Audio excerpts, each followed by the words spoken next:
Welcome to the Two Grumpy Bastards podcast, where feelings aren't felt and snowflakes melt. Buckle up, it's gonna be a bumpy ride.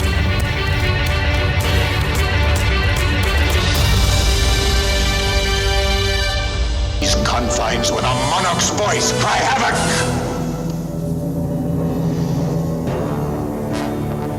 Let slip the dogs of war. To my city steps. You insult my queen. You threaten my people with slavery and death. Oh, I've chosen my words carefully, Persian. Perhaps you should have done the same. This is blasphemy. This is madness. Madness. This is Sparta! They painted over ants. Jaden has $1 bill, 1 quarter, and 2 pennies. How much money does he have? Jaden broke.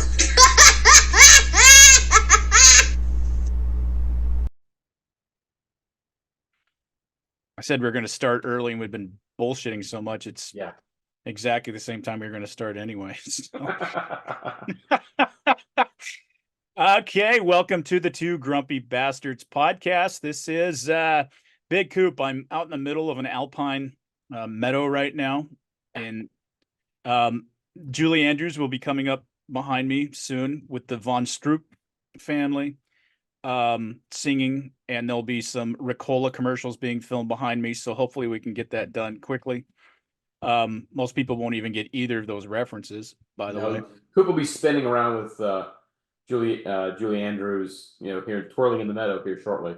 Yeah, when she was in her age. Yeah, she wasn't a bad looking woman. Anyway, no, that's one of my that's one of Storm King Photography's custom photos of Mount Rainier, taking from the southeast slope of Mount Rainier, what they call sunrise. I just decided to change it up, Russ, because the Two Grumpy Bastards logo was getting a little old, so I wanted to change it up a little bit. It was also enveloping you sometimes. It was, and I continue to wear colors that blend into the background. Although I noticed there is like a red spot, like in my head, that keeps appearing right here. I don't know why the technology for these virtual backgrounds hasn't improved, but it hasn't improved since we started doing this. But anyway, that's my podcast partner, Russ. Over there on the left of your screen. How you been, Russ, before we dive into it? Just how you been in the last week? Well, just finished getting over something that I had, and then still doing the formula life, as people like to remind me sometimes. So just getting into it. Tonight is my twice a week I try to do an intermittent fast, and so that's what today is. So I'm liable to be grumpier than usual. Those suck. I'm going to be doing a total cleanse on Sunday, Monday. So we'll see how that goes. Bull. I've been through those before. It actually feels good after about the first 36 hours or so. You start feeling kind of euphoric, actually. Yeah, well, I had lost about 21 pounds since last summer, and then over the holidays I put about 10 and a half of them back on, so I need to. Well, hey everybody, this is Koop, the handsome and debonair one of the Two Grumpy Bastards podcast. Not to mention I'm the only one that's an actual bastard. Google that shit. Don't, actually. Hey, I'm here to do a shameless plug for our merchandise. You can find us at twogrumpybastardsmerchandise.com. We got a whole bunch of new merchandise in. I think you'll like some of the new choices. There's some pro-Second Amendment. There's some anti-Washington State Governor stuff on there. I think you'll really appreciate it. New stuff coming all the time. I have 2 great designs in the works, so please, to support this podcast, that's one of the easiest ways to do it. We're also on Etsy. Yeah, I know, Etsy. You can find our products on eBay as well. Storm King Mercantile is the name of the store there that fronts us. And there's many, many other ways to support this podcast, of course. We have a Patreon page, same thing, Two Grumpy Bastards. We certainly would appreciate you following us on Instagram. Most of you probably know we have a Facebook page, Two Grumpy Bastards Podcast. We have a lot of fun over there, a lot of frivolity, a lot of memes, and a lot of hard-hitting news. Believe it or not, a lot of great people in that group. Also, all of the social media outlets, including now on TikTok. You can find us there. And one of the things that I really wanted to tell you is if you have any feedback for Russ, especially because he kind of sucks, feel free to email us at twogrumpybastards@gmail.com. That's the easiest way to get a hold of us, or you can always leave us a comment or an IM on, or DM, I should say. See, I'm so savvy. I'm so savvy. On our Facebook page. So we really appreciate you listening or watching us over there on YouTube as well. And we hope you do both, because Russ is something to look at. I said something. I didn't say something really great to look at. Anyway, thanks for listening. This is your intrepid, amazing, and grateful host of the Two Grumpy Bastards podcast, Koop. Remember, keep your focus and stay wokeless. I need to bring that back down by another 5 or 6 if I can. I promised myself I'm going to take my shirt off at the lake and at the ocean this year and not worry about it. Not that I should worry about it because I'm not a grotesque man, but I used to have kind of an athlete's body, and I'd like to have some semblance of that again. Although it won't be hard. I just need to be disciplined. Hey, I'll be honest. I don't give a shit what people think of my body. I work out. I'm fairly decent for men my age, especially compared to a lot of my peers that I see around. Sure. But I don't give a shit what people think of me with my shirt off. I don't do this for my health. I'll be honest. The reason that I don't want to balloon up is because I'm too cheap to want to buy new clothes if I outgrow these. That might be the best reason I've ever heard in my life. That's okay. Yeah, it's also one of the reasons why I don't want to lose too much weight, because then the clothes won't fit either. Well, I actually share that with you. I think I use the whole I'm going to be able to take my shirt off and be proud of it. I'm not trying to impress anybody. I just personally want to be proud of it. I've been a big fit guy most of my life. You remember when I got hurt real bad when we worked together and I ballooned up. I gained a lot of weight because I was hurt pretty bad and I couldn't work out at all for months. That was the quarter ton year, I believe. Quarter ton, and I'm a little above that right now. I will admit. Actually, 1/8 of a ton. 1/8 of a ton, yeah, quarter ton. Jesus, that'd be a lot. Sorry, folks, I did not mean to give Koop out quite that much. Yeah, no, I'm a little above that, but I got hurt again this year, and circumstances. It's been one of the worst weather as far as rain and all that. So today was the first day that we had sunshine in a very, very long time. It was almost 50, 58, 56, somewhere degrees. So I was like, fuck yeah, and I'm actually going to spend, decided I don't want to, but I'm going to spend my money on a fancy gym starting at the end of the month here, because I am a gym rat when I get into it. And I remember when, I ballooned up, but I lost like 30 pounds within 2.5 months once I got healed up a little bit. And I got in really, really good shape doing like the Bataan Memorial Death March. I got down to like 10, 11% body fat, which is, healthy.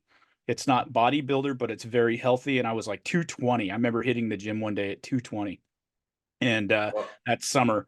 And that felt so fucking good. And I'd like to get down to at least 230 or less.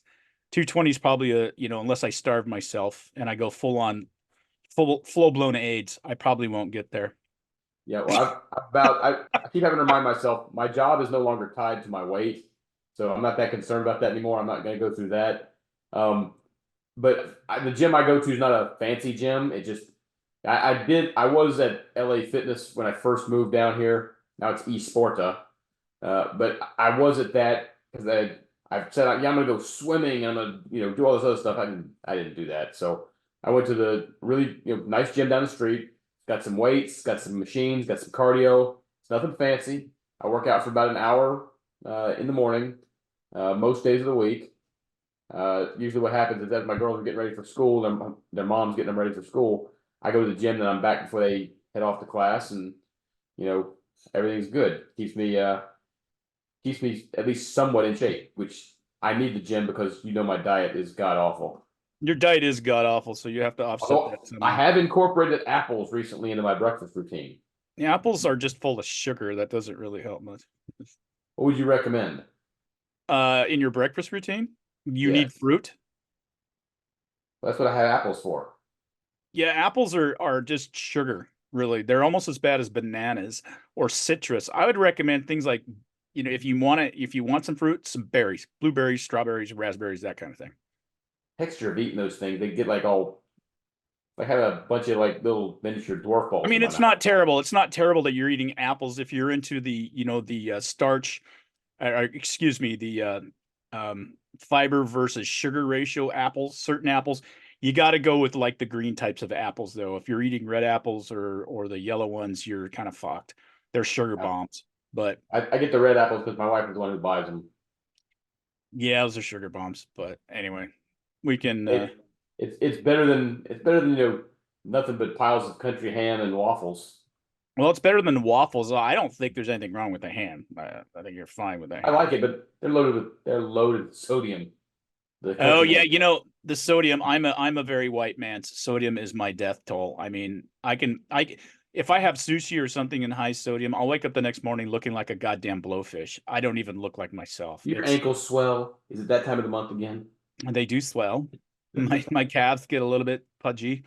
I wish my calves would swell because I have the smallest calves of any man my size I've Oh ever. no, I think one thing I haven't really worked out. Like I said, I do the bike, I do the elliptical. You know that I was running full when we worked together, but I don't do like a lot of weights on the legs. So while I have some upper body stuff, I sometimes I look like a frog in jeans, where it's all up here and it's the super scrawny toothpicks down below. I hear you. I had a friend, and just a few years ago, I showed up at his house at an event wearing cargo shorts and wearing my usual hoodie, and he goes, "Hey, look, it's a moose riding a chicken." I couldn't get mad because it's accurate. And I was a fast dude. I mean, my best 2 mile time in college, which there was a couple of guys on the long distance team that beat me. My best 2 minute time ever was 10:09. I stand Oh behind. God, that's roughly a full minute better than my fastest 2 mile. Yeah, I mean, I couldn't touch that again, but even well into my 30s, I was doing low 12s pretty easily. And I was very competitive in the 400 in high school. But you know that if you stood next to me, our hips would probably be at the same height because I have the shortest legs and the biggest torso of any 6'3" man that exists on planet Earth. And my theory on that is that the reason I was fast is because my torso, my shoulders, and my head is so huge that my legs had to go Fred Flintstone to keep me from falling over. Well, I figured you lean forward, gravity is going to be pulling you forward anyway. Oh fuck yeah! So my legs are like be keeping up. So no, I was fast. I had a fast 400 time, fast 100-meter time, and all that stuff back in the day. Fast 40 time, but I was competitive, very competitive in the 400 meters in high school. And like I said, 10:02, that's nothing to sneeze at. No. For or 10:09, Hey, excuse everybody, me. that's a 2 mile time. That's not a 1 mile time. That's No, a that's a 2 mile. 2 mile time. I can tell you this funny quick story. I know people hate us talking Who glorious. cares? This is our podcast. So I was a 400-meter runner in track in high school, and my best buddy Andy, and I decided we were kind of sick of running the warm up 3 mile loop that we had to run before track practice started. So we stopped, and I played baseball, but I didn't play high school baseball. I played club baseball, like American Legion, all that Yeah. kind of stuff. So I ran track because I love track. I was a good discus thrower, very good discus thrower, and good 400-meter runner. And so we stopped and watched our buddies play a little baseball at the field next to the track. And Coach Hodge, who was a great guy, he caught us. So he's like, and he didn't really do much. He didn't really do much to us, but I found out I was running the mile in the next track meet competitively, right? And I'm like, I mean, you run the mile for like PT or in high school, I should say PE. We used to run the mile a lot for all that kind of thing in the Army. Of course, it's 2 mile. And I was like, fuck, I don't run a mile. I'm a 400-meter runner. You just go out there and run as hard as you can, and then you throw up for a quarter of a mile. It's a tough race, really tough race. Yeah. And I remember smoking your buddy National Guard, the gentleman who passed away, Brian. I can't remember his name. Brian Anderson. Yeah. Brian Anderson. He came over to work out one time, and we did 400 relays where you run as fast as you can, tag the guy. Yeah, and he almost died after the third one. I didn't mean to do it. I just kind of did. But God bless him. He's like, I'm done, man. These 400 suck. So anyway, and instead of, well, I know I still had to run the 400. I remember this, and I can't remember where we were at. But so I'm running the mile, and this is like 4 laps, and I'm not used to this for like racing. I'm used to this for working out, whatever. Boom. And so I just ran really fast. I'm a 52, 53 second 400-meter runner pretty easily. Yeah, And I would do that with my sprints. I was doing about 53 or 54 seconds on my sprints when I'm trying to get in shape for, the Army. right. Yeah. So yeah, an easy lap for me would have been 52, 53. That'd have been an easy lap. Anything sub 50 is amazing, right?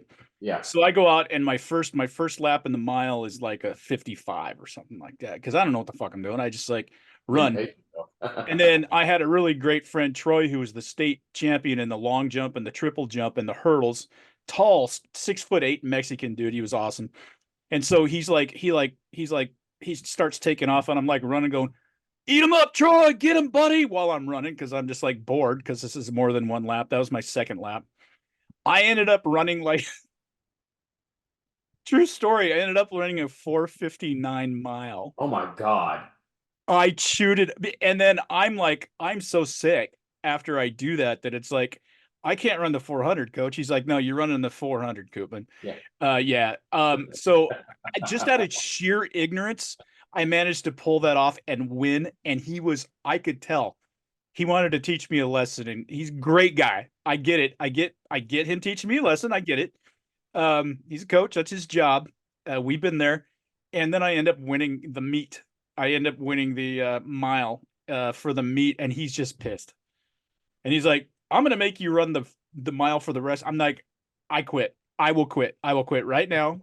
And I'll go to Coach Johnson and ask to be on the baseball team. I will do it. I will quit. I hate that. I hated that. Anyway, it was kind of funny. Just out of sheer ignorance. I wasn't a great miler. I'm sure I would never pull that off again, because I was so sick and so hurting and so tired at the end of that mile. You didn't know what you were doing. What's that? You didn't know what you were doing, so you didn't pace yourself. I did not pace myself at all. I didn't think about pace. I had no kick at the end, but I had put myself out so far ahead of everybody else that, they were storming up at the last bit. And, some of the guys came probably within 30, 40 meters of me, but it was like I was a half a lap, I should say, ahead of everybody after the second lap. And they're like, this guy's nuts. Who is this guy? Is this guy a miler? And I'm like, I wasn't like some little guy. I wasn't like some Ethiopian or Nigerian looking, Kenyan looking runner. I was a fairly big dude, and well built. And I'm out there, and they're going, what the fuck is going on? Is this a joke? I ended up winning the meet. Well, you remember some of the cadets at UC Davis and Sac State? They would blow off. Well, they only did it to me once.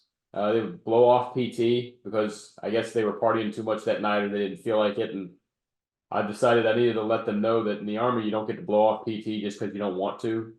Right. Just because you don't want to do it. So at both schools, I had the group of cadets out there and we were, and it was like, okay, here's a full 5-gallon water can. If you can get it around the track with your entire team in 2 minutes, we'll be done. Nobody got close. We would do 200 overhead arm claps, and then we do sprints. And then at both schools had a cadet that decided not to show up the day that I was doing that. So the following PT session, that particular cadet got individualized attention for about 45 minutes, and yeah, didn't do much for them. Real quick, to backtrack to we were talking about the diet stuff earlier. Very good buddy of mine, probably my best friend in the world, he was relaying a story to me that, I don't know if you remember the old Dunkin' Donuts commercials where the guy would get up really early and it's time to make the donuts. But he would use the same thing. He'd get up in the morning before he had to go to work and be like, it's time to make the donuts. And his daughter is then 5 or 6 years old at that time, not understanding the reference, looked at my buddy's wife, is like, I don't think Daddy needs to be eating any more donuts. He's kind of big. Yeah, that's funny. That is funny. Yeah, I remember those. Those were good days. Remedial PT for those little bastards who couldn't hack it, and oh my god, I You gotta remember the admit, Eliminator? You remember huh? doing? Do you remember us the creation of the Eliminator? Oh yeah, yeah, the Eliminator. Remember it For well. everyone out there who doesn't know, that was you start with a minute of push-ups, and then you would then grade you then move over grade the push-up the person coming in and doing it next. Then it was a minute of sit-ups. Then it was grade the sit-ups, and it was a minute of flutter kicks. And then as soon as you're done with the flutter kicks, you had to sprint around the track. And as soon as you're done sprinting, you went right back into the push-ups.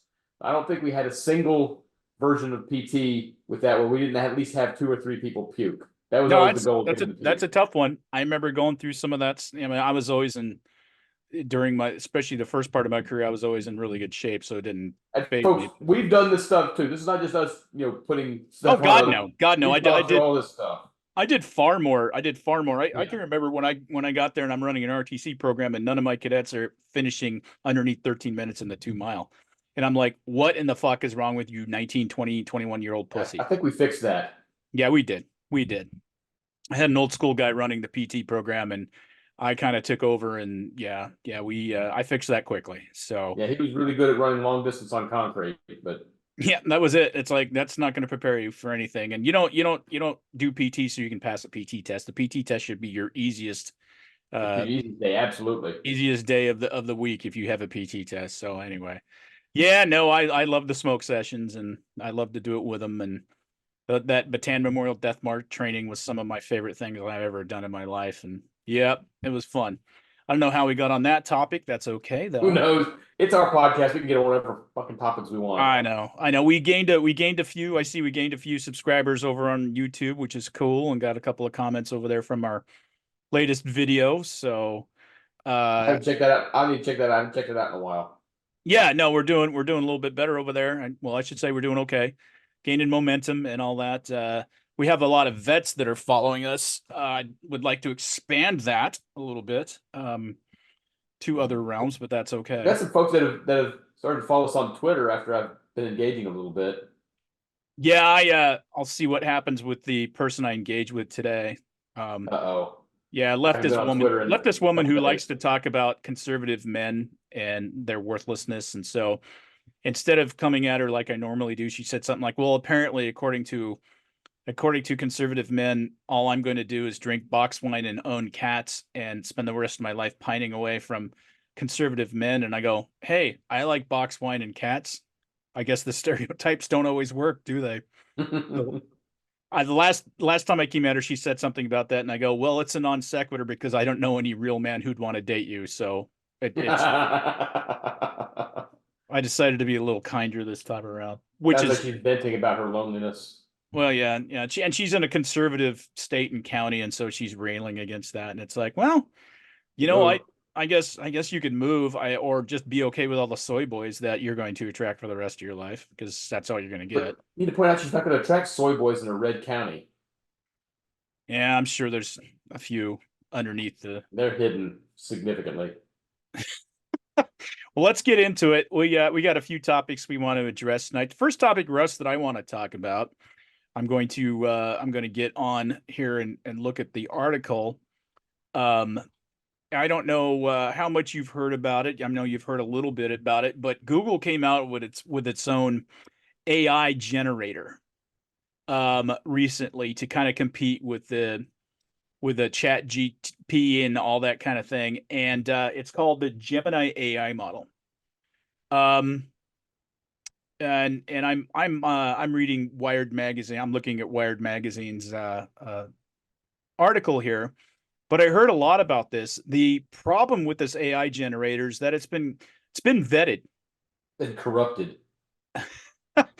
and I understand why this happened and the reasons behind it, but some folks have tried to say, okay, what's really behind this and what can we generate? So a few of the tests for the AI generator, I know that, and I'm trying to look here. I don't think this article in particular gives the sources on this, but I know that the Daily Wire had some folks working on this, and some other conservative outlets, and just outlets in general. Yep. Yep, including Wired and some other online resources. Took a look into this. So, this Gemini AI model, Google has admitted that its model has missed the mark after a flurry of criticism about what may be perceived as an anti-white bias. Numerous users reported that the system was producing images of people of diverse ethnicities and gender, even when it was historically inaccurate to do so. So, two of the really obvious ones that came out of this was, I know some folks from the Daily Wire Googled on this thing, picture of the Pope, and not a single white man popped up. There was black popes, there was female popes, there was people of color popes, but not a single white pope popped up in their AI generator. Until Francis, haven't they all been like lily white? And even Francis is most. I mean, he's from Argentina, but right. I mean, I don't know a single pope prior to this that wasn't white as a sheet. I know something about the Catholic history. No, there's never been a black pope or a female pope. There's been, Desmond Tutu is one of the famous cardinals, and Cardinal. Bishop, and I should say not cardinal, bishop. I thought he was cardinal. Okay. And there's been some famous black cardinals, but there's never, not to say there's not going to be one. I would wager that no matter how desperate the Catholic Church is to get people back into mass and the cathedrals, that there's never going to be a female pope. I just would wager that. I'm just saying. I'd put money on that. Another funny one was pictures of Vikings. The whitest bloodline in history. When you think of white, you think of Scandinavia and the Vikings. So when you think of Viking, look to the right side of your screen right now. That's kind of what they look like. Yeah. Well, I normally think of, to an extent, yes, Coop, I grant you that. I also think of, the white guy with the blonde hair and the mustache that goes everywhere, but then it's completely blonde. Mm-hmm. You say mine's not blonde? What the fuck? No, yours is as white. Yours just reinforces the white. It's the lighting in here. Anyway, I look like I'm from the House Targaryen, as your friend said. So not a single white man showed up in the depictions of Vikings. You know who did show up? Was a picture of the Scorpion King, Dwayne Johnson. Okay, let's go one further. Show Nazi officers. You gotta be kidding me. Black men in Nazi uniforms. Oh my God. That kind of flies in the face of that whole, they want to kill everybody who's not white and Aryan kind of thing. So the best one was picture of white man. I'm sorry, we do not show biased pictures that can be harmful to our audience or certain segments of our population. That's what this AI generator from Google is. So anybody that doesn't believe in this conspiracy among the social media companies and oh my God. So I heard the speech of the woman who's the inclusion officer from Google and all this stuff. What was funny is this a chick who's speaking with a Scottish accent, who's talking about how, there may have been some mistakes made, but the biggest mistakes I made were not treating people differently, that I thought I could treat people of all ethnicities differently or the same, which is harmful to the people of minority and ethnic. This is the kind of attitude they have. Now, Google Google's made an apology and said, okay, we really screwed up here. Let's see. Okay. Another image that was created that one of these folks that was fishing put in of the Apollo 11 crew that featured 2 women and a black man.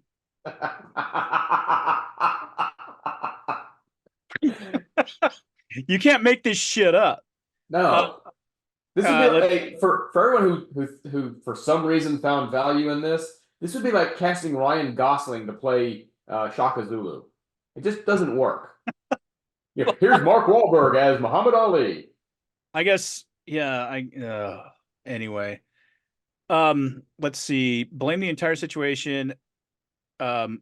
And what I love about Wired is they talk about this. One of the guys that went after them is a far right internet troll, Ian Miles Chong, blamed the entire situation on Kroshik, who is the Google person who's in charge of this, as a woke race obsessed idiot. So this guy's a far right internet troll for just talking about. Ian Miles Chong is not a far right. He's a troll. Somewhat. He does troll the left a lot, but if you've read his Twitter feed, he mostly points out stupid stuff. He's no more far right than Tim Dillon is. I mean, we now are. Jordan Peterson did send out my hero, and I know you have respect for Dr. Peterson. We've now granted our demented lies superhuman intelligence.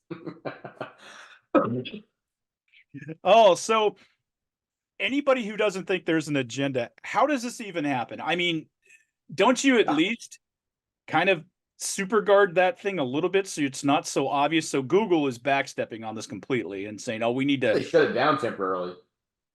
Yeah, they did shut it down temporarily till they can fix it. But the fix was in from Jump Street. Here's my problem with AI in general and all this stuff, this revisionist history bullshit, this woke bullshit. People think woke is just a thing. It's just a thing to try to... No, it's an evil, demented thing that creates things that don't exist. Yep. The 1619 project and which was noted by every respected historian out there. Right. Ibram X. Kennedy is a sham artist. He got tens of millions of dollars to create this foundation that never did anything other than published an inaccurate paper once. He's also an absolute coward who Matt Walsh tried to get him to debate him, and Kennedy was like, "I got better things to do." No, Kennedy ran like a little pissant coward because he knows that his stuff won't hold up under scrutiny. That's the harm in all this, Russ, is and you can come across sounding like a racist and all this other stuff. No, and the word anti-racist means nothing to me. It means nothing to me. Because when you got this going on in the world, as Adam Carolla says very plainly, these things happened. Things happened. It's okay to talk about what really happened, what's really true. Guess what, folks? Vikings looked a lot like me, with longer hair and a bigger beard. Okay. They didn't look like my friend Michael, who grew up in Harlem. They don't look like him. Okay. They don't look like my friend Andre from South Central, who was a gangbanger. They don't look like him. They look like me. They were big white guys who did a lot of terrible things around Europe. Okay. And one of the things about this is that they're not going to produce images saying, this is, some cool movie or story we're coming out with. They're claiming they're producing historical images, which that's how you erase folks from history. That's bullshit. It's a very dangerous road to go down. And when people actually who grow up, listening to this shit, when they come across the truth, it's going to cause enough cognitive dissonance inside their brain to snap. Did you ever see Hamilton? No, I know enough about it. I thought it was very creative. I appreciated the creativity and what's his name? Anyway, the actor / writer / singer who put it together. He's been in a bunch of movies and stuff, and I'm actually an admirer of his talent. I thought it was very creative, but I honestly think there's a generation of people that grew up thinking that's actually history. Oh yeah, I'm sure there is. And it's not. And it's okay to be creative with things, but there should also always be a caveat that this isn't actual history. This is a creative reinterpretation of history. When you Hollywood, there's so much of that going on right now. I don't have as big of a problem with it when it's a purely fiction work and stuff like that. But when they redo movies, this is when they change the ethnicity of Cleopatra. Right. Yeah, look, real quick, folks. Cleopatra, was not black. I'm sorry. She was part of the Ptolemaic Empire when Ptolemy took part of Egypt and North Africa after the death of Alexander the Great. Ptolemy was Macedonian. Okay? Cleopatra was part of the Ptolemaic Empire. Her heritage was Macedonian. They had busts of her in Rome that were made by people who met her. It's not like we didn't know what she looked like. No, we don't. And if you don't understand what Macedonia is, look into your Greek and Persian history, and you'll understand that it has nothing to do. She was from the sub-European continent. All of her Yep. history was. So there is plenty to discuss out there. I guess this is what I'm trying to say. There's plenty to discuss out there. There's plenty to talk about. There's plenty to make movies about. But make a movie about Thurgood Marshall and talk about what an amazing American and what a revolutionary he was. That would be accurate. I don't, okay, so there's a new movie out, and I remember watching Brad Pitt and Angelina Jolie called Mr. and Mrs. Smith. So they made a remake, and it's a black dude and an Asian woman in those roles instead of two white people. I could give a shit. I could give a shit about that because it's just whatever. They're redoing that with everything these days, whether it's Snow White or The Little Mermaid or anything like that. And But I hate to tell people this, people that look like me and you are still 69% of the United States population. And to deny that and to try to take that away as a truth, we can talk about the in-betweens, we can talk about the racism, we can talk about other things in the in-betweens, but fuck off with your recreation of history. Fuck off with it. Really, honestly. Is it that important to you?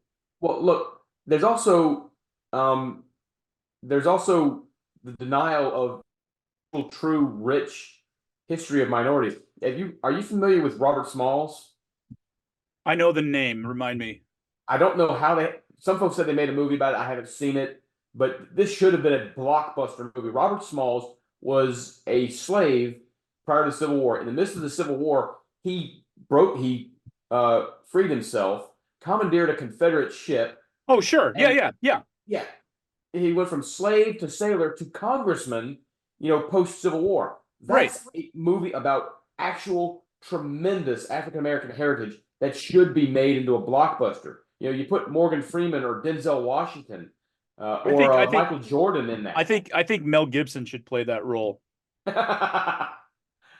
Yeah, I mean, it's that kind of stuff. There's actual history out there we could be making, as opposed to trying to appropriate other history. It's one thing if you're making fiction, like I said, but it's another to change the narrative on what history actually was. I also think it does a disservice to try to change, the racial composition of some of these other stories, given where they came from. I mean, if people were to, like, say, have Miley Cyrus play Tiana from The Princess and the Frog, people would rightly be upset because that's not the role. So why is it okay the other way when there are other stories out there that celebrate, African Americans, that celebrate Hispanic heritage, that celebrate Native American heritage?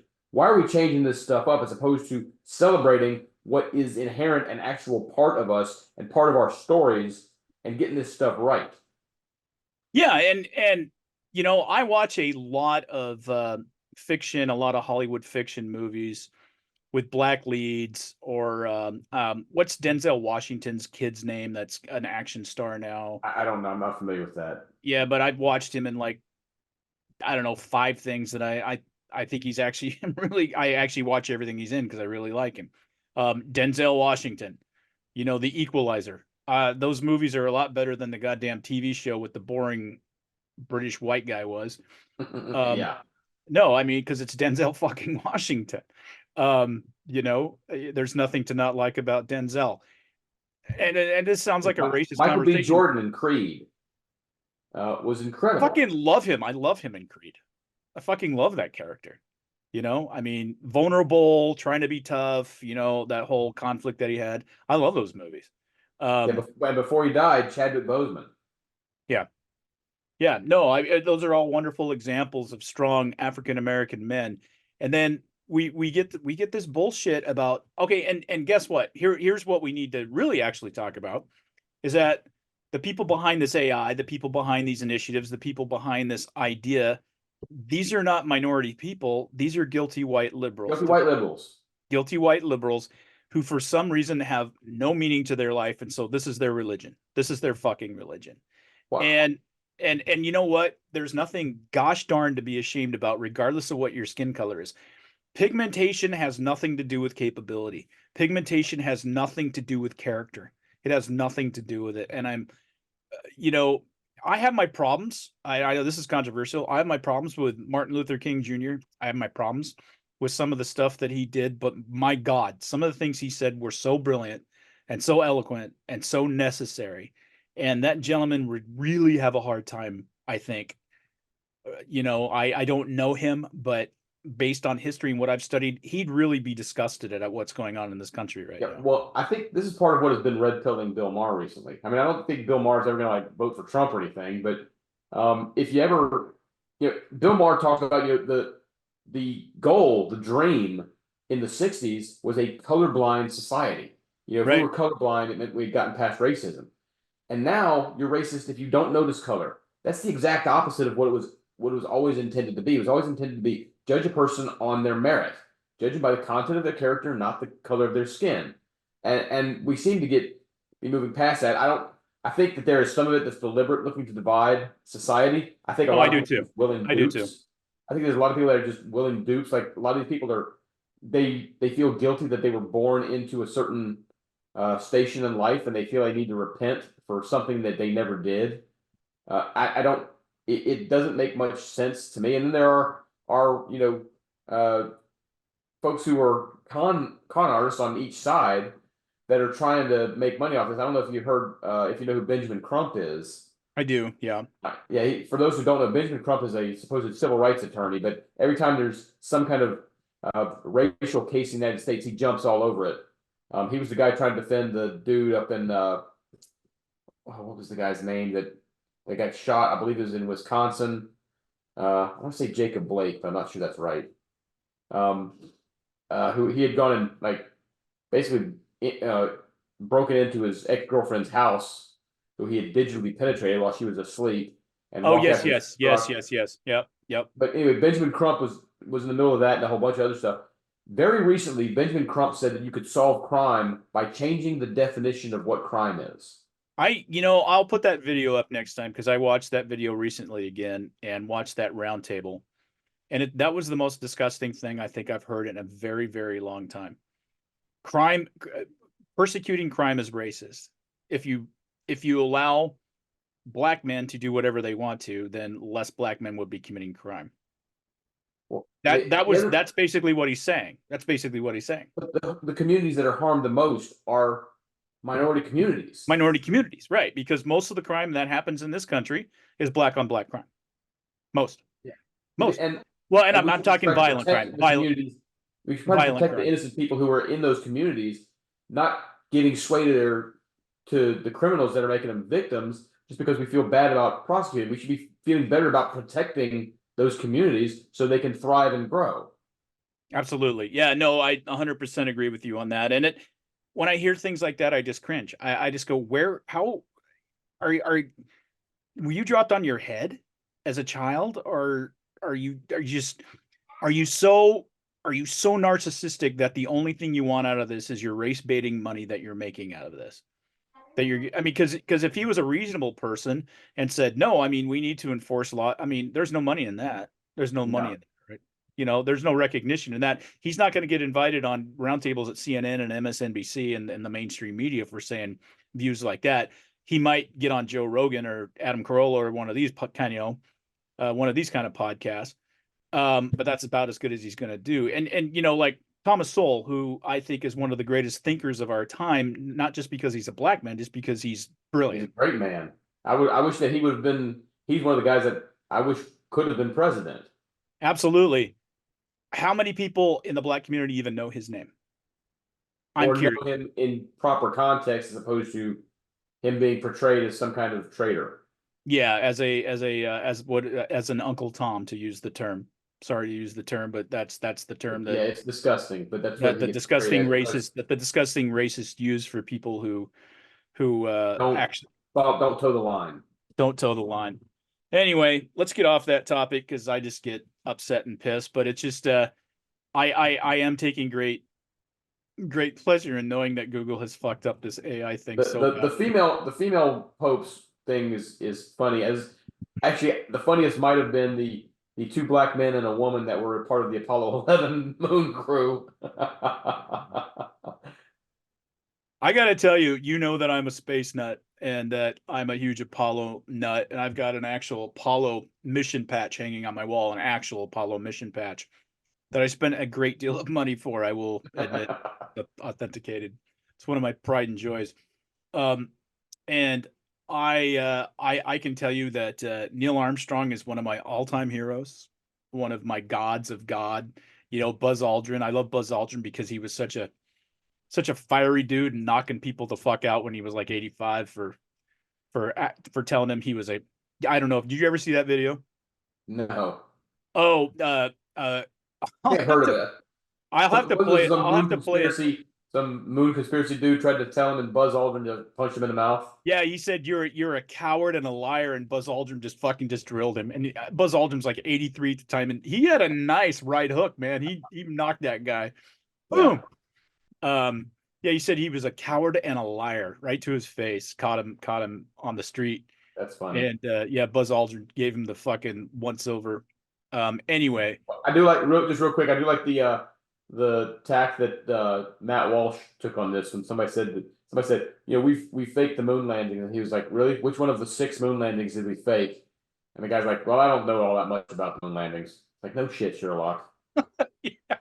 Yeah, and you can go to any reputable site where they debunk all of the problems they have with the moon. Everything from there's no stars in the background to the flag waved and all this other stuff, and just fuck off. Yeah. Anyway, let's move on. We were going to talk about a subject that has you a little bit bent out of shape. You go ahead and if you want to grab that subject, the email. Joe Biden bribery email. Yeah, the bribery email. Go for it. First of all, I don't want to hear any Democrat say another damn word about Trump or Texas or anybody else defying the Supreme Court. Supreme Court came out and said, Joe Biden, you do not have the authority to cancel student loan debt. And he's big fat went and did it anyway on all kinds of folks. He's stretching the law so much. He just canceled another $150 billion in student loan debt, I think, something like that. I could pull up the article. An email to the people whose loan debt he canceled and said, hey, remember to thank me for that. Basically, it was like, hey, I paid your student loan, so come vote for me. It's 1.2 billion of 100 billion. I'm sorry. 100 no, it's good. I just to put the facts out there. 1.2 billion of 153,000 borrowers. There you go. That's where I was getting 153. Okay. Yep. So it wasn't quite 153 billion. I apologize for that, but it was 1.2 billion for 153,000 people. First of all, I want to know where I go to get my refund. Okay. I had to take student loans for my master's degree, and apparently I was a sucker to pay them back. All right, you take this money, you pay it back. Joe Biden is buying votes. This should be an impeachable offense. This is bribery. I'm sorry. It's straight up vote buying, and it's absolutely disgusting. Some of these people are like, well, you know, I needed loans to go to college. No, you didn't. One of the reasons that college is so expensive is because, you know, we've subsidized it with the loan process. Part of the other issue with some of this is that you know, colleges are not all equal. So, you know, are we paying off the student loans of the folks who went to Harvard? You know, hell, I would have loved to have gone to, you know, Harvard or Yale or MIT. I loved my time at App State, but App State wasn't anywhere near as expensive as Vanderbilt or Rice or Stanford. So, you know, you choosing an expensive school and then expecting me to pay for it is bullshit. I got into an altercation with somebody when I was buying my iPhone. She was like, I can't wait till my student loans get paid. I was like, well, you know what? I wasn't a mooch, and I paid my student loans. She didn't like that very much. I'm tired of these lazy little bastards out there thinking that somehow it's my responsibility. And yes, you morons, you are putting your burden on the taxpayer to pay your loans.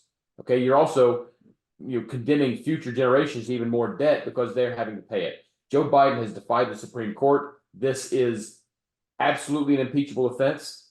And he should be impeached and removed from office for it, for trying to buy votes, I think, and defy the Supreme Court. I think this is absolutely reprehensible. I cannot express my level of disgust and anger towards this enough. Part of my disgust, well, I think the biggest part of my disgust comes from the fact that he openly brags in his speech about the email that he's defying the Supreme Court. Yep. That's an impeachable offense right there. That should be removal from office offense. For those of you that don't know, there's 3 branches of government, And things are supposed to proceed in a very, very, very organized manner. The President of the United States does not have executive authorities to defy the Supreme Court. He doesn't have that. Now, he will, and he'll get away with this to a certain extent because he, oh my God. I've never seen a president like this in my life. People want to complain about Donald Trump, but Donald Trump would not. I never. Please, anybody is welcome to write to us at twogrumpybastards@gmail.com and tell me where I'm wrong about this. Where did Donald Trump actually go afoul of the Supreme Court? Where did he do it? You can come up with any executive order you want to, but if it doesn't pass muster of the Supreme Court, it cannot be enacted. The legislative branch, which is the Congress and the Senate, are the ones that pass laws. So there are certain things that the president can do without Congress passing laws, okay? Without the legislative branch passing laws. There's certain things he can do, but it can't be outside the existing laws of the United States. People don't realize that. That's the thing. He can't pass executive orders that are outside existing laws. He can't do it. He can say he can do it. He can try to do it, but in essence, the Constitution doesn't allow him to do it. So here we have a president who multiple times now has ignored the Constitution of the United States. Ignored, completely thrown it out. And people that bitch and moan about, Trump is going to be a dictator and he's a fascist and all that. This is what fascism is, people. This is it. Here you go. You're looking at it. You're looking at a president who has no respect for either of the other two branches of government. He thinks he can dictate anything he wants to. And this is simply a way of bribing not just once, but twice his voter base. Okay. And using government funds to do it both times. It costs the government money to send these emails. Oh, by the way, it costs money to do it.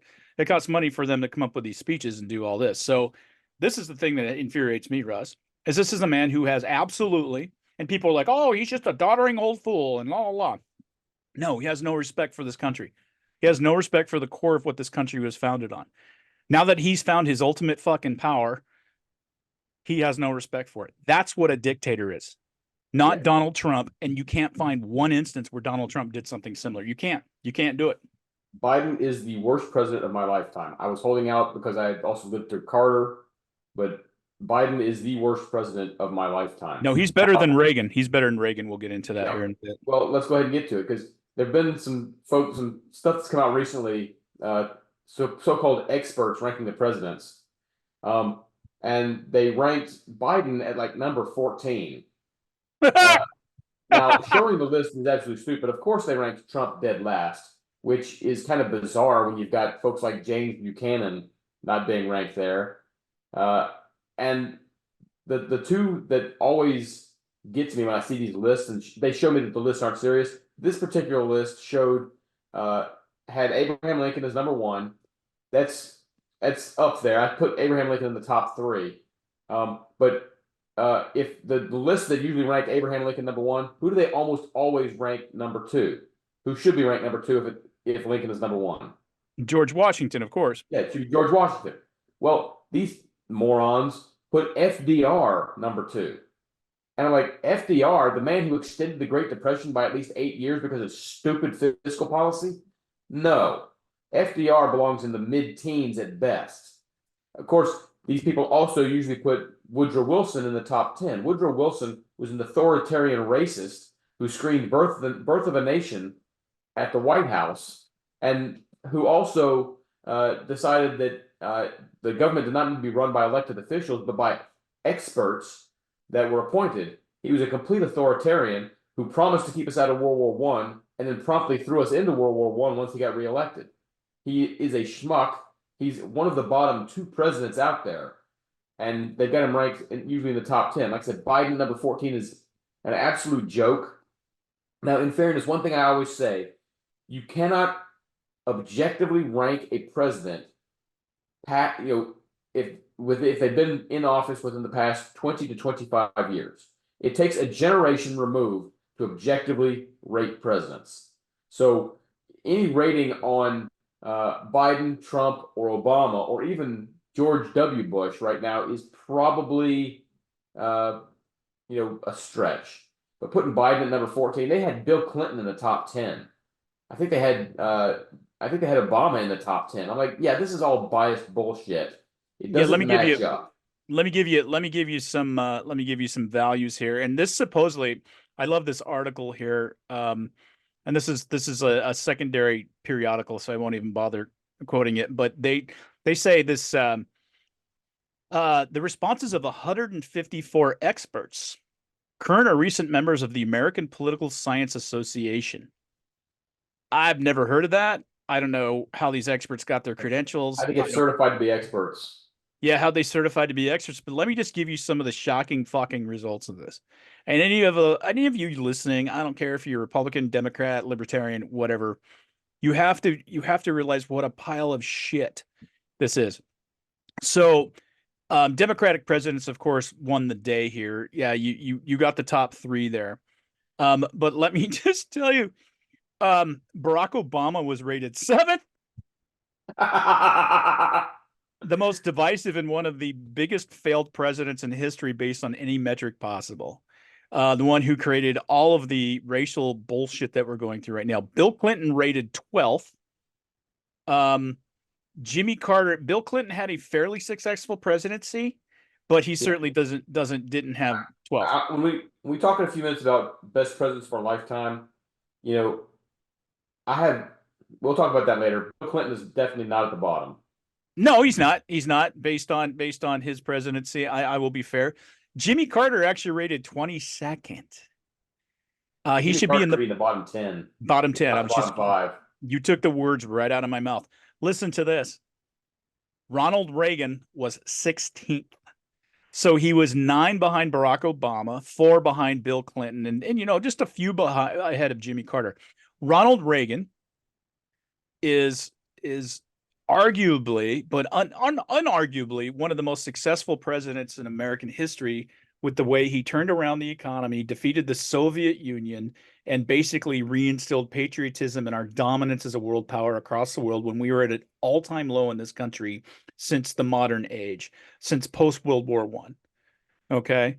When we were at a low because of the Vietnam War and the 1960s and Jimmy Carter and the problem. Nixon and Watergate. Yeah, Watergate, all of that. Ronald Reagan turned that completely around. I would rate Ronald Reagan in top 5 of presidents ever. Yeah, I would too. Ronald Reagan is it. Well, it's tight because I'm kind of weird. To me, I would have. You're gonna laugh when I say this, but you need to hear me out. I actually had George Washington at number 2, and I have Abraham Lincoln at number 3, and my top president is probably Thomas Jefferson. With Louisiana Purchase, with the Barbary pirates, with some of the ways that he handled the government, I would have had Thomas Jefferson at number 1, but it's really tight up there. I have James Monroe up there around number 4. Then you got a scrum where I'd have James K. Polk, I'd have Ronald Reagan, I'd have Andrew Jackson, I'd have Dwight Eisenhower, who led us through the boom time of the 50s. Those would be the top presidents. The worst presidents would be Woodrow Wilson, Jimmy Carter, James Buchanan. Trying to think. LBJ has got to be down there. Hoover, Herbert Hoover, absolutely in the bottom 3 or 4. Mm-hmm. They called the poverty cities Hoovervilles for a reason. Right. I would have folks like that down at the bottom. Now, in my lifetime, it's tight for me. But the top 2 presidents of my lifetime, and I really do go back and forth on this. Koop, you may disagree with me here, but the top 2 presidents of my lifetime, and I kind of go back and forth on this, because sometimes they're interchangeable. Reagan, obviously, and H.W. Bush. I actually had a lot of respect for Bush. I think Bush would have been a far more successful president 60 years to a century earlier, more in the mold of Calvin Coolidge, understanding the managerial levels of government. I would rate George W. Bush and Bill Clinton similarly, about the same. I would put, and in that mix, I would put Trump. I think Bill Clinton and Donald Trump are both I don't think good human beings, but I think that their policies were fairly effective. I think they were decent at policy. Um, the bottom three, in my opinion, are Jimmy Carter, Joe Biden, and Richard Nixon. I only put Barack Obama just barely above them, and on the level of Ford, because Ford was pretty much a non-entity in our lifetimes. Right. I just, Nixon. Let's leave Watergate aside. Nixon's personal bullshit and design is one of the things that led directly to the fall of South Vietnam Right. during the offensive of 1975. He imposed uh, price controls. He helped lead us to the Arab oil embargo. Nixon was not a very good president. But like I said, Ford was a non-entity. Carter was just, oh my God, Carter was bad. Carter may have been a good person, but he was an incompetent president. He's totally and incompetent. Yep. Yeah, and Joe Biden is not a good person and is completely incompetent. He's got no idea what he's doing. He's a doddering, senile fool. I don't know if you saw the report that came out that's got the left all in a flutter. But aside from the fact that it stated the obvious, which is, hey, Joe Biden, yes, you mishandled classified information, violation of the law, but you're old and senile and can't remember stuff, so we're not going to charge you. Yeah. Yeah. The We dude talked should not about be running that. for president, and I would not be surprised if they tried to replace him. But the reason they're not going to be able to is Joe Biden is too stubborn, and the Democrats are too tribal to admit they made a mistake with him. I mean, and real quick, folks, for everybody out there who says that there's no way Trump can lose to this guy, we need to remember that this is the same country that in the state of Pennsylvania, they elected a dude who had a stroke and couldn't understand the language unless it was printed right in front of him. Never underestimate the power of the American people to accept stupid people as their leaders. Now, we've gotten to that point. I talk about this issue with Israel and Palestine all the time, and how I don't have any sympathy for the idea of Palestinians because they're the one who put Hamas in power. Yep. And that always kind of like it wrecks my brain. But then I think about the things that are going on in this country, like we talked about last podcast. This guy going, "Get rid of all Republicans, vote all Democrats, vote them all out."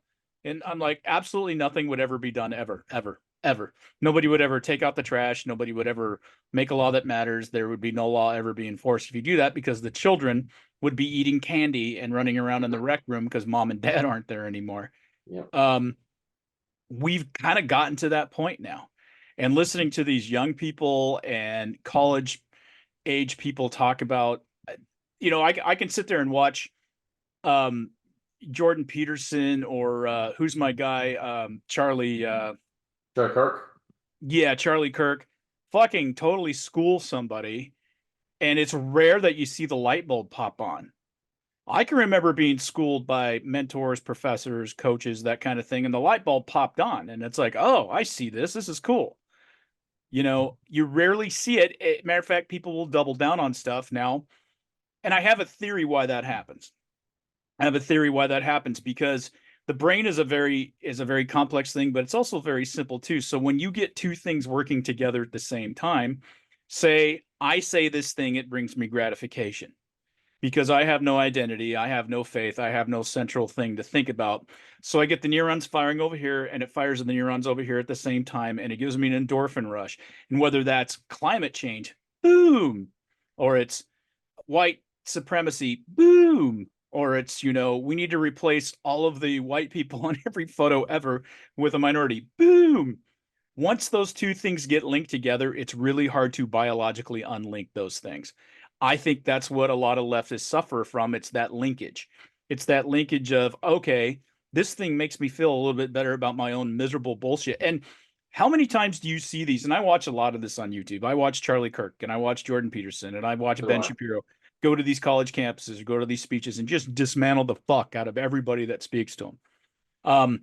Ann Coulter the other night with our boy, dismantling his ass and being completely right. And a lot of people hate Ann Coulter. The only problem, folks, with those of you who hate Ann Coulter, is that she's usually right about everything she says. Historically has been. And you can dislike her demeanor, you can dislike anything you want to about her, but she brought up the fact that She can be nasty at times, but she doesn't need to be. Yeah, I agree. I don't always like her personality. I'm not saying I wouldn't do her, but I'm just saying I don't always like her personality. But she just basically said the facts that the reason they're not talking about the identity of these shooters, if they were white, we would have known about who they were in an hour. And the reason they're not talking about these shooters is because they're not white. And Bill Maher's like, wait a minute, I don't know if that's true. It's like, of course it's true. Well, she's right. The shooters were African American. And it's even with Bill Maher, who some people get red pilled a little bit, he can't remove it. I mean, in his remark interview he had with what the fuck's the guy, the podcaster that has the initials, the guy from the guy that used to be an insurance salesman and now is a big time podcaster. And anyway, he's defending Gavin Newsom. And he did the same thing with Jillian Michaels. Yes, and he's trying to defend Gavin Newsom. It's like, what can you tell me one thing that Gavin Newsom does right? And Bill Maher has a brain freeze, and he's like, well, what? Who cares? What are we talking about here? I'm not even talking about that. He's not Trump. He can't talk about a single thing that Gavin Newsom has done that's benefited California.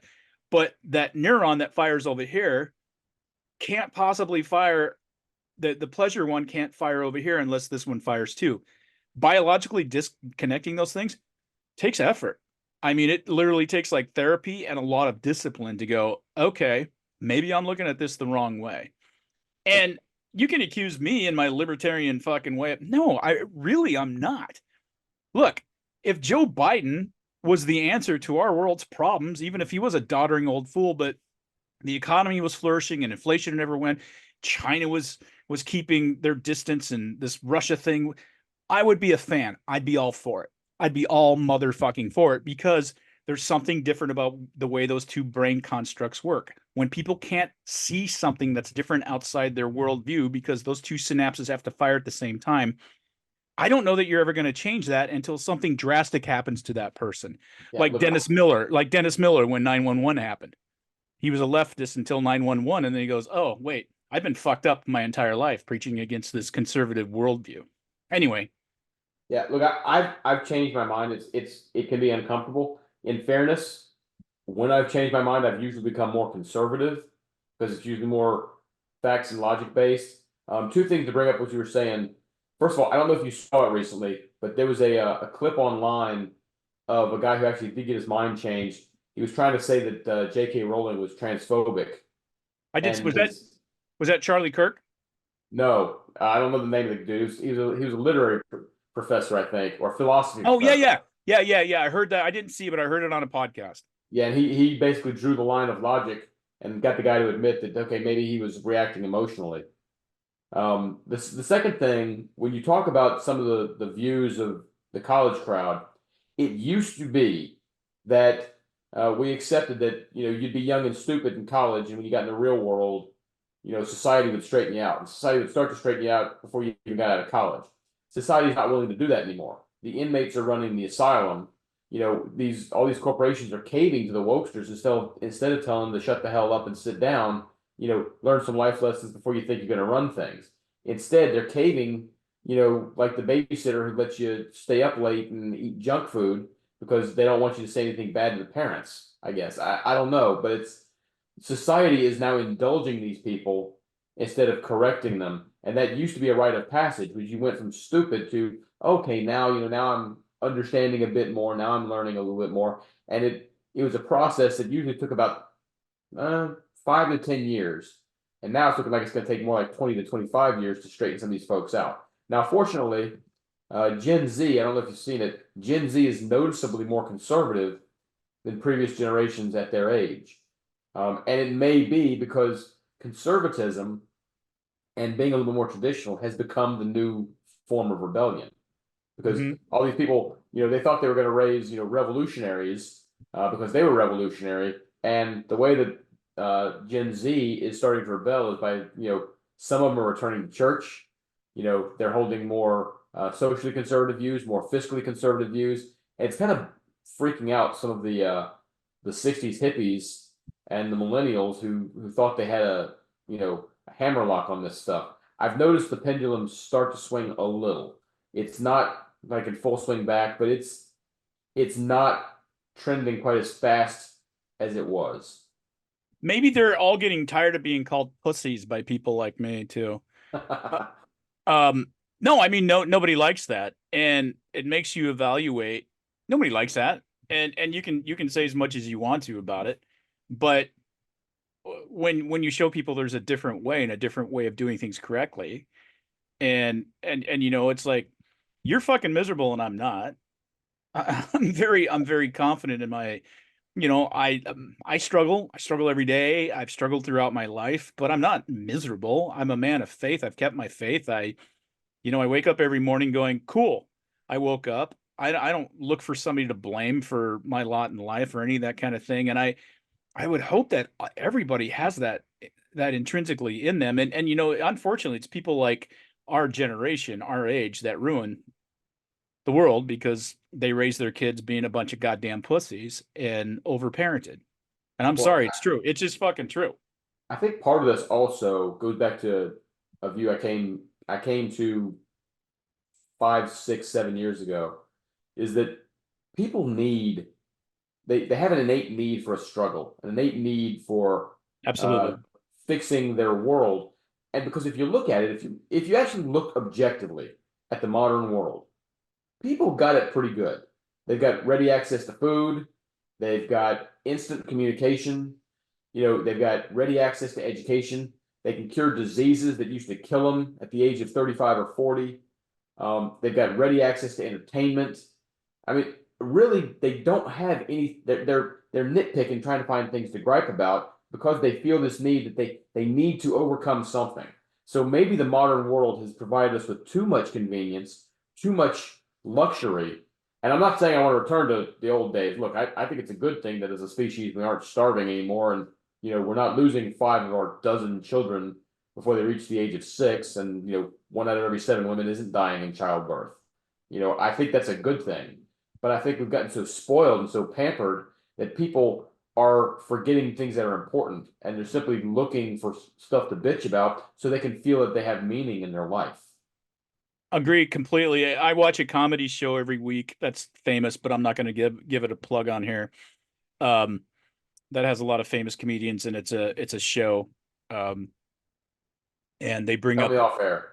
Yeah, they bring up comedians out of the crowd, and they have regulars too, and it's like a 2-hour show, and it's hilarious. I sometimes really enjoy it, sometimes not as much, but it's always entertaining. And by the way, my favorite current comedian right now is Shane Gillis, and it's not even close. I don't know if you know. I've been listening to some Shane Gillis. To be honest, I also like Bert Kreischer. I'm not a big fan of Bert Kreischer, but that's okay. That's okay. I listened to him for years, and I'm just getting kind of burnt out on his shtick. Yeah, I haven't listened to him for years. I only listened to him recently. Yeah, no, he's. I get it. I get it. I was really into him for about a year, and then it's like, well, but Shane Gillis is my guy. I just love the guy. But anyway, and he's a guest on it a lot.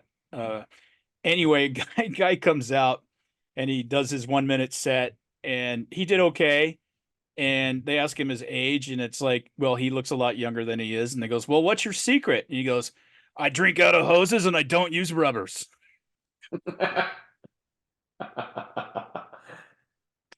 And there's I don't recommend not using rubbers, but the drinking out of hoses thing is something that I'm sure you grew up with and I grew up with. Yeah. Bare feet in the dirt, and rub some dirt on it and all that kind of thing. And it's like I say, I have the immune system. I should be dead 50 times over, and I don't know why I'm not. And all the drinking I used to do, my liver should have exploded like a fucking supernova at some point. And it didn't, and it's still healthy. And if my liver's a little overweight because of all that abuse back in the day, it's still healthy and working. And it's like, no, I mean, if you don't have adversity, I got up this morning and it's been raining for 3 weeks straight here. And I got up this morning, did some stuff. I put on a pair of boots and jacket, and I went and I walked fence line at the ranch I live in because we've had some issues with fences coming down here. My neighbor, my buddy who owns it, can't get out there to do it. So I'm walking out there, and it's like, I'm walking up this hill and I'm walking through the mud and looking for a broken fence, and I found a big piece. I'll have to fix it in the morning. But it's like, by the time I got back, I was tired. I was sweaty. I was like covered with mud, but it was like, this feels a lot better than sitting accomplished. Yeah, this feels a lot better than sitting in front of the computer writing a fucking paper for my master's class. I Yeah. mean, that just feels like something I'm doing to get something. That felt like something I did, and there's something to be said about that. And it wasn't like the hardest thing I've ever done in my life, not even close, as you know, but it was something that I normally don't do, Yeah. and Well, that's important. the job I have now is not very exciting, especially compared to my previous life. There's some days that I'm not doing, terribly a lot. But the days that I am doing a lot of stuff, that I'm engaged, that I'm, helping coordinate stuff, I'm helping, make sure we've got, the right resources going where they need to go. Um, at the end of those days, I actually feel better. I feel better about myself and my life because I'm like, I did something. I added value, and there's something to be said for that. I remember back during the officer basic course, we went out on what they called the offense FTX. It was a week long field problem where we was just learning raids and ambushes and how to run situational training exercises, and we're up all night on patrol. And we got back that Saturday morning. We finished cleaning weapons, and I was astounded at how good I felt. And I remember, talking about it. I was like, I should be exhausted, but I feel great. And they're like, yeah, we just had a tough training exercise. That's how that's how you're supposed to feel at the end of a tough training exercise. I was like, great, let's go out and train some more. No, I get it. I get it. That's, guys like you and me, that's why we thrived in the Army because, and I grew up tough. I grew up on a farm in a logging town, grew up working in sawmills and college wasn't easy because I was working on getting into medical school. So I was balancing taking being a 3 major guy with being an ROTC, with being, an athlete on the side, all that kind of thing. ROTC was kind of like a major on its own. It wasn't me back in the day. Fuck yeah, it was. It wasn't like when you and I were teaching it. It was a full-time job practically. And I got to tell you, I had no time to myself. I would parcel out my time. I didn't drink like my first 3 years of college because I needed to get my grades good. But once I knew where my grades were and I was pretty confident, then I partied my senior year. I rewarded myself. But I just worked my fucking ass off. And I remember, I'll find it someday. I got it filed away. Remember graph paper? Oh yeah. Before spreadsheets were kind of a thing. I graphed out, it was called Anthony's Private Hell. And I graphed out the next 4 years of my life about what I was going to have to do and how much time I was going to have to put into it. And I like doing those kind of things. I have a spreadsheet that's up on my laptop right now that has my entire life on it. My fitness, my finances, what I want to do, my businesses, all that kind of thing. I love that. That struggle was so amazing and that gratification when I'd get a report card and, I graduated with honors and got into medical school and all that gratification. I don't know that I'll ever feel that way again. I mean, I actually got commissioned as a second lieutenant in the Army, graduated with honors from a prestigious school, and got accepted into medical school all on the same day.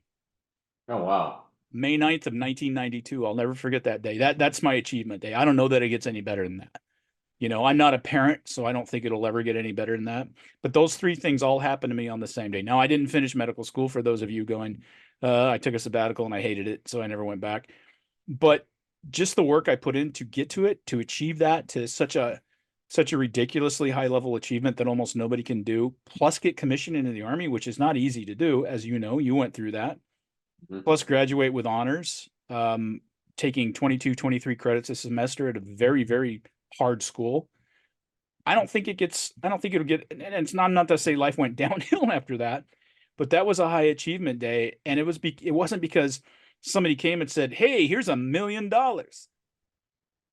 Because that wouldn't have been an achievement day. That would have been exciting and awesome, but I would have spent it all. It was because if anybody wants to give me $1 million to see if it's an achievement, I'm open to that. Yeah, if anybody wants to buy our podcast and tell us how to do this, we'll that's fine. And we'll charge less than that. We won't go Joe Rogan money, I promise. But no, it was the fact that every minute of those 4 years, or those years I put into high school, getting those scholarships and all that stuff, it meant something to me. Okay, it was mine. It was something nobody could ever take away from me. It wasn't given to me by Joe Biden. Didn't write me a check. Mom and dad didn't make a lot of money. They supported me. They did cool things, like they paid for my auto insurance because I was a good kid, and they actually got a discount by putting me on their auto insurance because I got the good student discount and actually lowered their rate. They didn't tell me that until I got smarter in life and I realized what auto insurance does. But no, they supported me. I mean, it wasn't like if I was in dire straits and I needed $50, they wouldn't come up with it. Of course they did.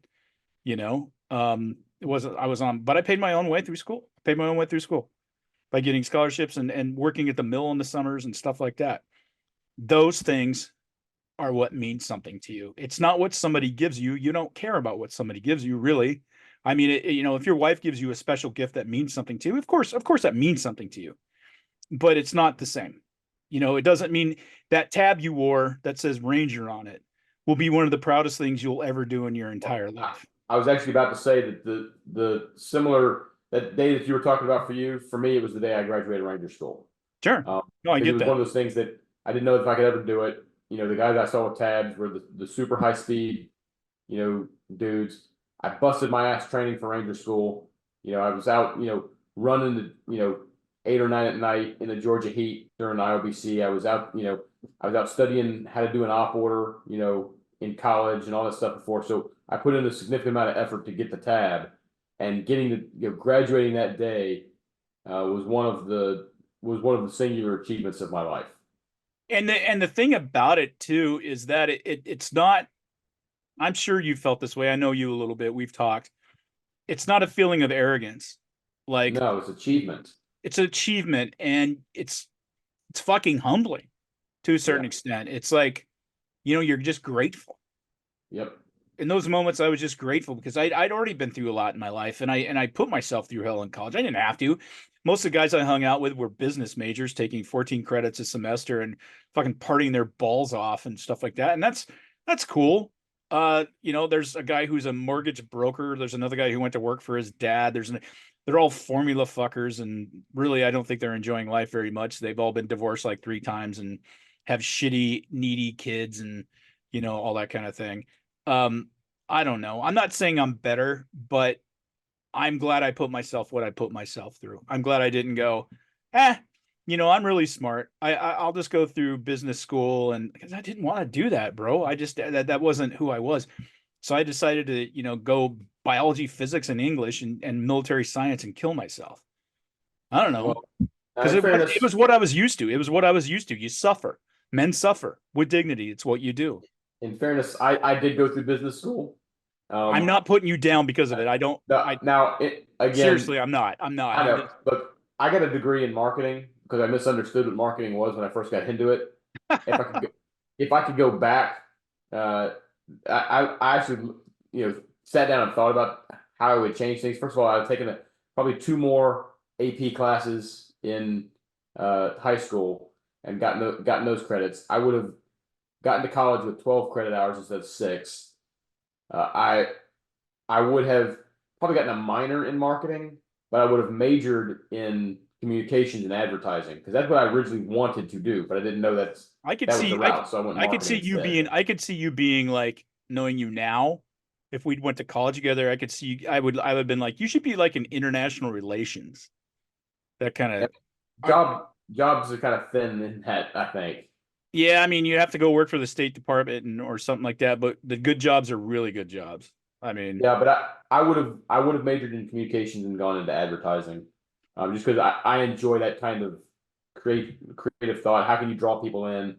Like I said, marketing had some of that, but a lot of it's about sales and production operations management, and it's good stuff. And then I got my master's degree in business management.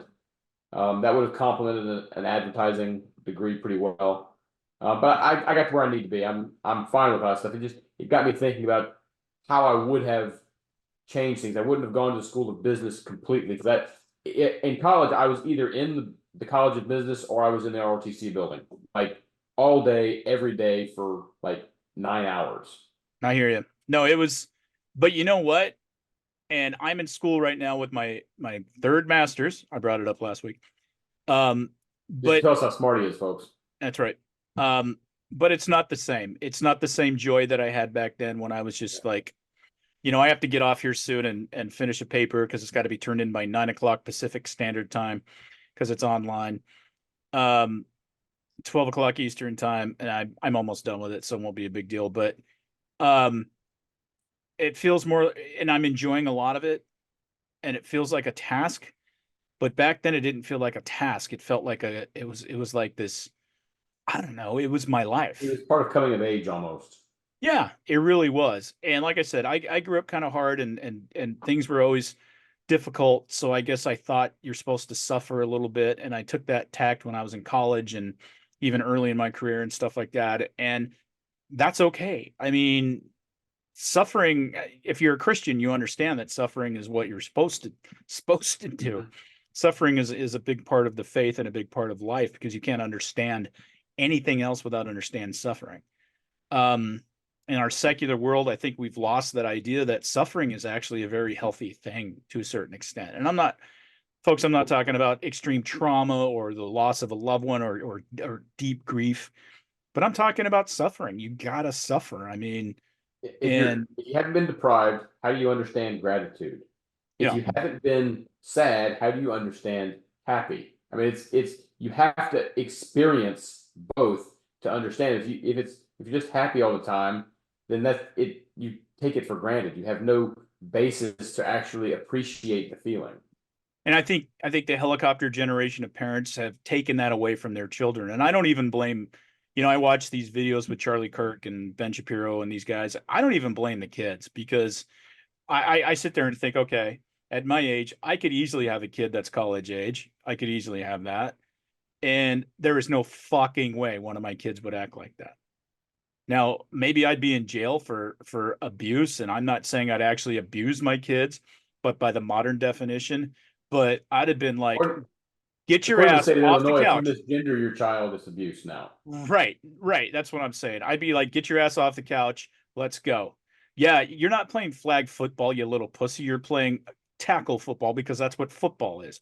I would have been that parent. I would have been. And it's probably maybe why God did not give me any direct kids, only other people's kids to teach, because maybe I'd be in prison for the rest of my life, because I would have said, no, you're not wearing girls' clothes, and you're playing tackle football, and you got to mow the lawn this weekend. Oh, I'm calling the cops. Now, that would not have happened in my household. I grew up with a rough dad, and I grew up in a rough family in a neighborhood that wasn't always conducive to. I was not raised in a soft way, as they say in the famous movie. I bless a lot of that, though. A lot of it might have fucked me up a little bit. I get that, but a lot of it, I'm a man, and I know that I can work alongside, I can understand, and I can stand toe to toe with any man on planet Earth, and any real man who's not a fucking douchebag respects me and respects that, and I respect them. And that is such a valuable thing to have in this world. Is I can read the leftists that we were talking about, who I tangle with sometimes on X/Twitter, and it's like well, I guess I'm supposed to settle down with a conservative man, la la la. I guess I'm gonna. Well, no real man wants to date you, so it's a non sequitur. And I'm confident in saying that, because it's actually true. No real man would actually want to date you, sweetie. So you're fine. You're safe. You're off the hook. You could either go lesbian or become a soy boy lover. It's fine. Find a step who you're not going to respect. Yeah, something, and then you're going to be miserable, because there's going to be that yearning part down in the core of your soul that goes, oh, if I could only have a real man. What would it be like for a man to be walking down the street with me, and a guy says something mean to me, and he actually could punch the shit out of that man? Or similar, or defend my household if somebody breaks in, or pick me up when I'm down, by not saying, oh, do you want some avocado toast, by actually being real. We've lost a step. We're getting all philosophical, and I got to get off anyway. So yeah, and finish up. You got to get off to do a paper, folks. He'll get off in his own way other times. That's mean. Hey, I just want to point out that as the sun went down and there's less direct light on me, see, red spots return. Still blonde, baby. It's bleached, folks. It's bleach blonde. It's out of the bottle. It is not bleached. I've never bleached my hair in my life. And one of these days, he'll tell the story of the when he was a real man talking to Arnold Schwarzenegger. We'll do that next time. I'll try to write that down, because that was fun. I hung out with Arnold Schwarzenegger once. And Russ doesn't remember, which is weird because it happened when you and I were. Well, I don't remember because he never actually told us the story, but that's a different thing. I guess we weren't important to him back then. It was one of those things I never bragged about it because those things that you do that are so cool that you kind of just want to exist by themselves. Does that make sense? Like if I bragged about this, then it would seem like, I don't know. I've told a few people the story, but I've never publicly told the story about hanging out with Arnold. And because it was such a cool thing that it just, I don't know, it was very personal and it has a lot of meaning for me. And it was real. It was like Arnold Schwarzenegger identified me as somebody that he wanted to accompany him and give a speech or two with. I don't know. I don't know. That's like so cool to me that I don't feel like telling the world about that. I don't know. We'll talk about that next podcast. I'm intensely private. You know that I'm intensely private about things that are important to me. So, which is why we have a podcast talking to the world about your feelings. I know I did talk about my feelings a lot. Fuck you. Nah. Hey, it was good talking to you, bro. I got to get this thing goddamn turned in the next couple hours here. 2 hours? Yeah, 2.5 hours. Yeah, I got 2.5 hours. I think I'm 2/3 of the way through it though, but I haven't. Okay, so this is how you do when you're in a master's program, folks. They want you to reference, say 5 of your sources that you had throughout this course. You don't do that while you're writing it. You just goddamn write it, and then you go back and find the source. You go back and go, I think I could find a source to match what I said here. Yeah, I think I could find a source to match. That's how you do it, folks, because otherwise you'll spend all day trying to, especially did you have to write an APA style during your master's program? Yeah. It's tedious. APA is the most over stupidified, goddamn tedious thing on planet Earth. And if you don't get it exactly right, the way you cite everything, you get marked down every time. And so I just don't even try unless it's like in my mind fresh, then I'll do it. And in this paper, the first person I cited was my professor on an online forum that he had. So that's my first. Yeah, that's how I did it too. I'd write it and then I'd say, okay, how can I go back and find sources that support what I said?